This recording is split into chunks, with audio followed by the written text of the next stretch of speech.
just skipped over a part. Another thing that really kind of set me off in the direction that I'm in now is living through the 08, 09 economic collapse. Really, Yeah. I was young. I was in my early 20s. Lost my house. Lost my cars. It eventually, led to divorce. Mm-hmm. And just watching banks and hedge fund people get bailed out while millions of people lost their homes. And I mean, and it was horrible. And it wasn't only that.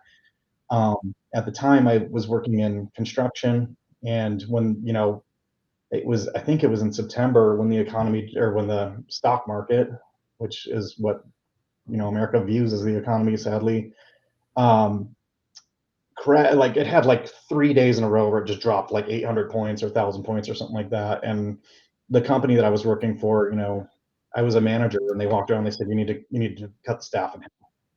And that day, I had to walk around and fire. I think we fired 32 people, me and another manager.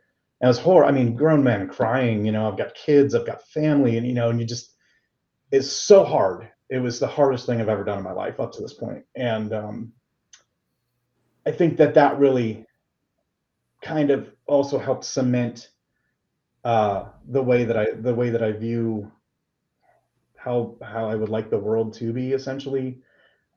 Realizing how much, or how little rather, power we actually have over our lives.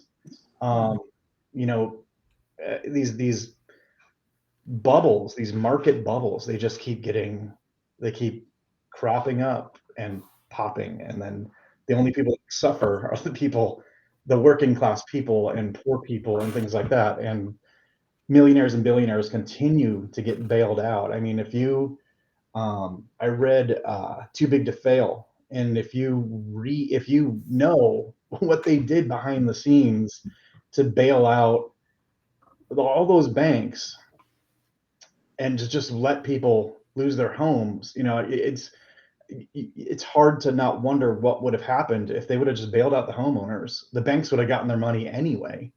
You funnel that money into the homeowners, the people that were losing their homes, and you say, hey, we're going to backstop you guys, pay your mortgage. The banks get paid, people save their homes, and you don't have the housing crisis that exists today.